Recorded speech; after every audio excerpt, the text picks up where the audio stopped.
Salutare tuturor, eu sunt Strate Robert și bine v-am regăsit la un nou joculeț pe acest canal.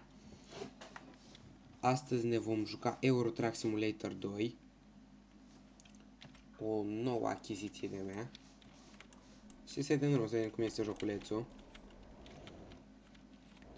Vedem că din prima ne dă ceva bani, 2000 de euro.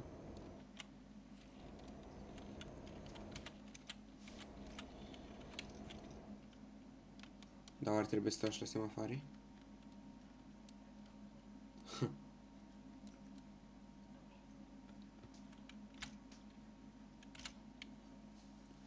Hai mă, să faceți verde.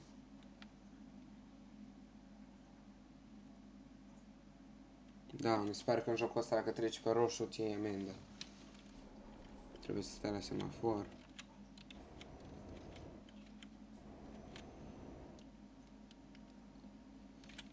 Mamă, ce șoferi sunt.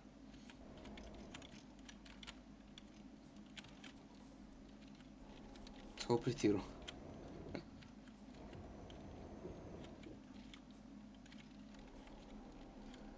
Au.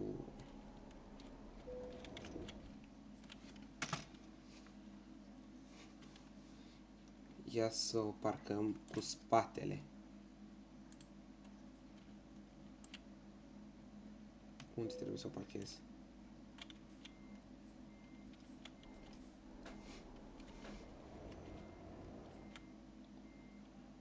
Mamă, unde trebuie să o parchez?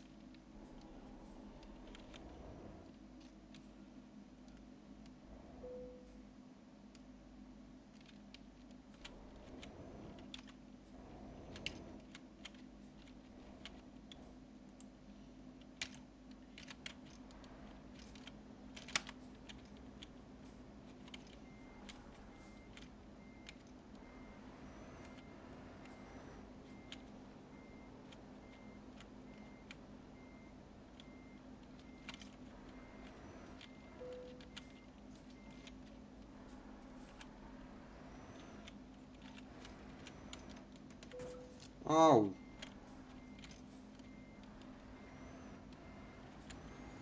Deci trebuie să intru întâi așa. Nu așa, mă. Bă, dar are niște frâne proaste camionul, tirul ăsta. E camion. Mamă, cum frânează! Stai să văd dacă este vreo opțiune să frânezi mai bine. La... Dar trebuie să fie... La mod de jocare.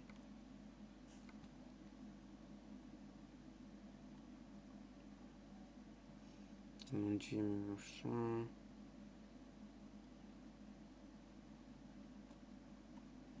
Cred că după episod ar trebui... Intensitate de frânare. Să dăm la maxim. Nu, efectiv nu frânează.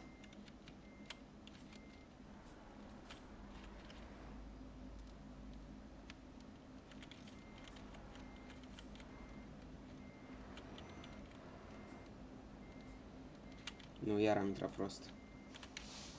Trebuie să mă duc să mă îndrept, da? Băi, dar e greu, mă. Dar nu mă las.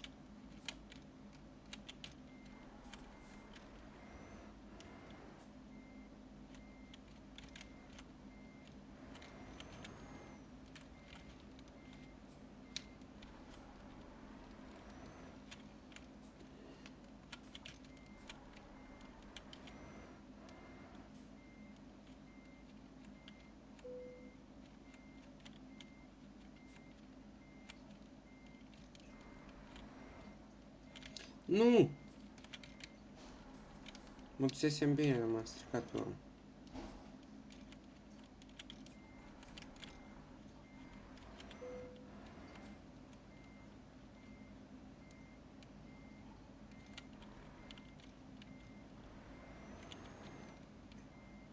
Hai, mă!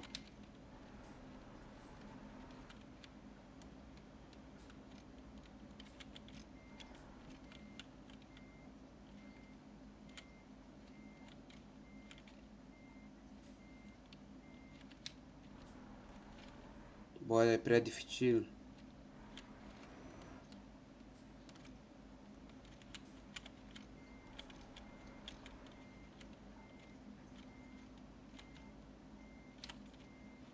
Nu, nu, nu.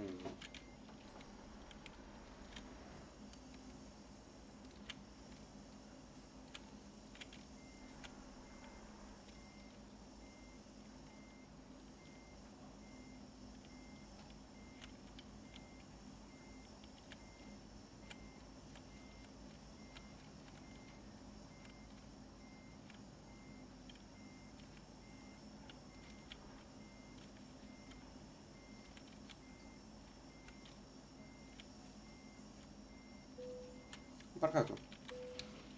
Gata. Bine. Și acum trebuie să ne spate. Da, ne-a dat.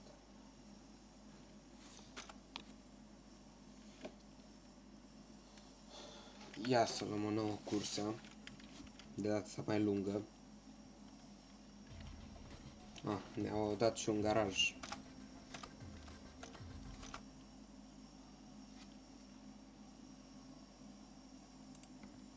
Ia să dăm oferte de curse. Cursă rapidă. Avem la una de câți kilometri? De 12 km. Nu, asta e cam scurtă. Ia să le dăm după lungime. Lungime traseu.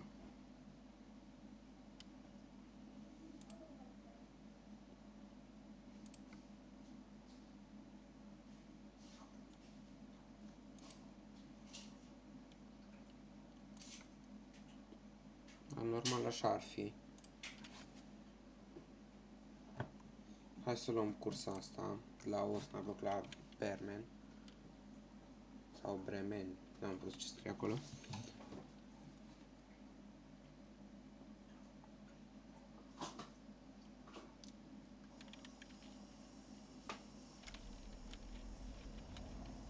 Să-i dăm drum.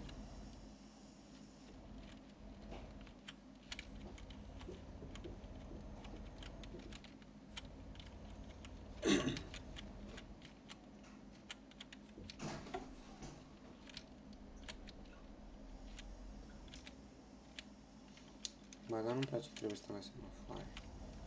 De fapt, e, dă-le mă acum. Mai pot eu semafoarele lor. La prost curba. Trebuie să iau curbele mai larg.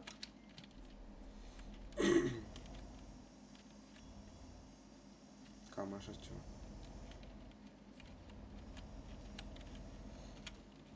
Doamne, dar e frumos tirul ăsta. Dar nu-mi dau seama ce marcă e.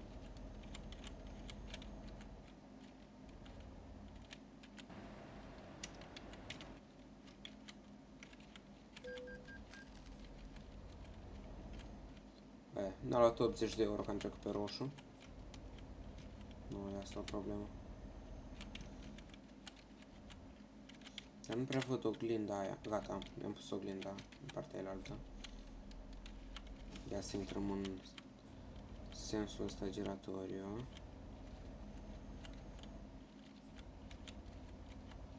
Ieșim imediat. După episodul ăsta să-mi intru la setări să fac și eu controlele. Să-mi pun semnalizările pe E și Q. Să scot amenziile și să scot limitatorul de viteză. Să ia și tirul meu 100 și... Mamă, ce era să mă răstorn aici.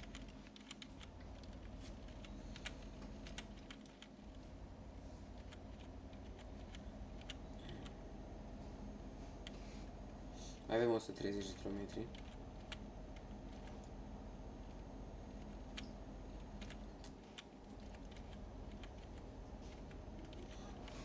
Ia să vedem și noi pe unde suntem.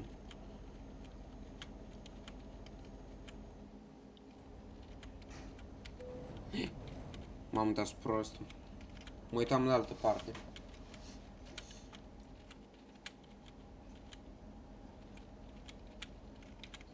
Eu am și volan și ar trebui să-l pentru episodul următor să-l montez. Bravo!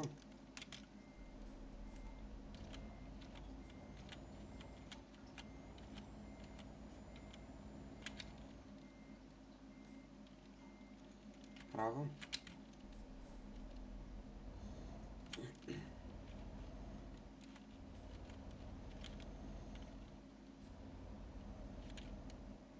Pe aici trebuie să ia? Da, pe aici trebuie să ia.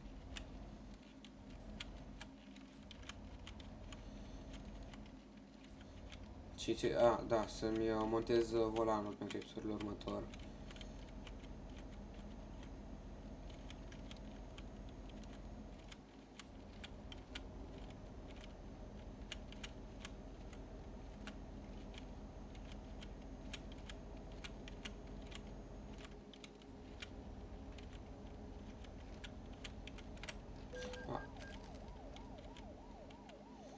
Da, mă, da. Aha, era poliția din spate și mi-am luat amendă pentru depășirea limitei de viteză.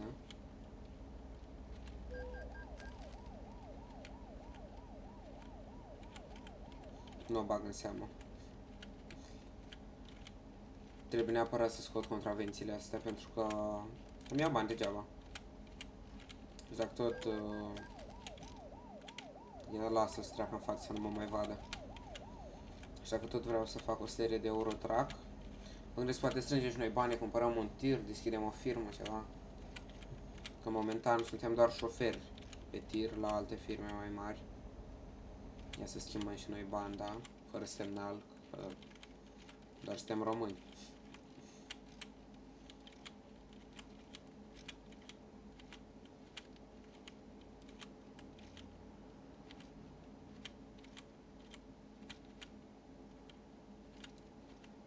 Am tirul acum în blană. Știu că este o setare pentru limitarea vitezei. Și după ce o dezactivez, mi se pare că e 100 și 120, 130.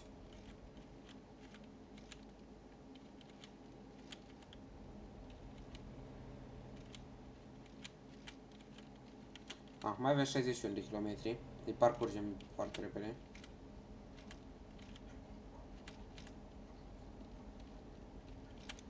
M-am gândit într-o seară să facem un live. Și-mi spuneți dacă vreți în comentarii. Nu știu exact când.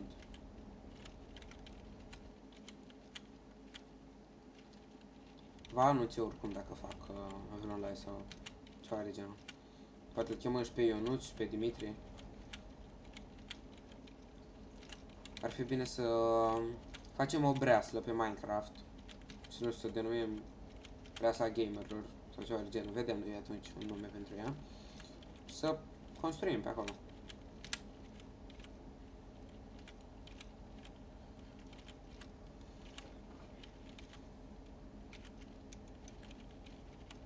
Dacă vreți, spuneți-mi părerea voastră în comentarii. Și îmi cer scuze pentru ultimul episod care l-am postat, ăla de Skywars, episodul al doilea, pentru primele 42 de secunde care au fost negre. A fost o problemă la programul meu de editare. O problemă puțin cam mare. Și am fost nevoit să-l pun așa.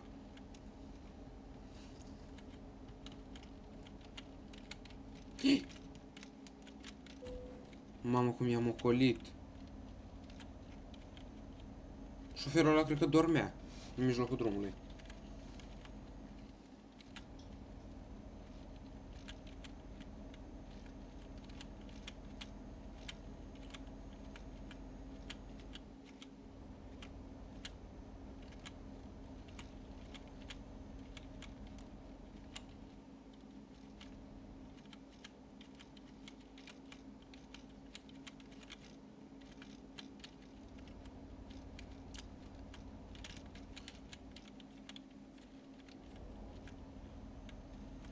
Și vreau să mă ciocnesc cu ăla.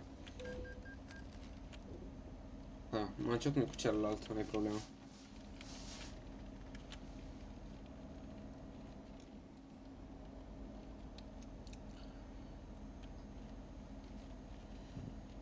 Mai avem puțin și ajungem la destinație, am trecut iar pe roșu.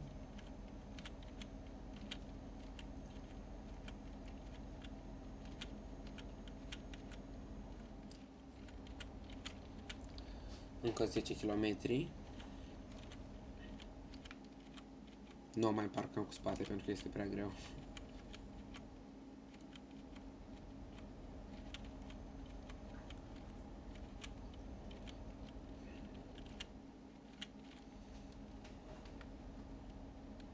Am venit în Bremen. În Bremen. Am ceva cu Bremen. Da, praf. Ba nu.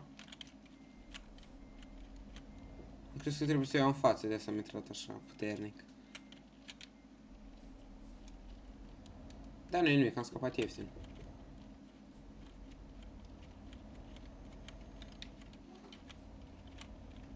Acum ajungem la destinație.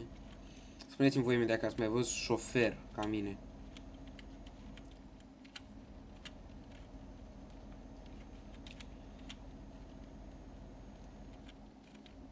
În afară de Andy, nu mai conduce nimeni așa de bine. Că Bercea conduce vai morțului. Sălbaticul ce mai conduce.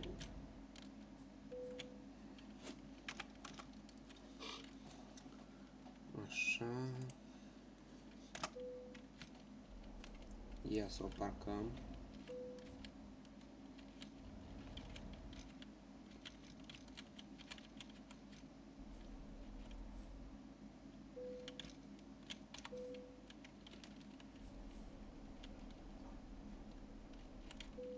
Gata.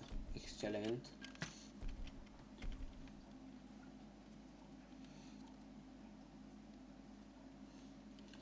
Am făcut și nivel 2. Punem la distanță mare ca să facem episoadele mai lungi. Confirmare. Bun, fraților, cam atât cu acest episod. Noi ne vedem data viitoare la un nou episod de Euro Truck. Și cam atât. Pa, pa!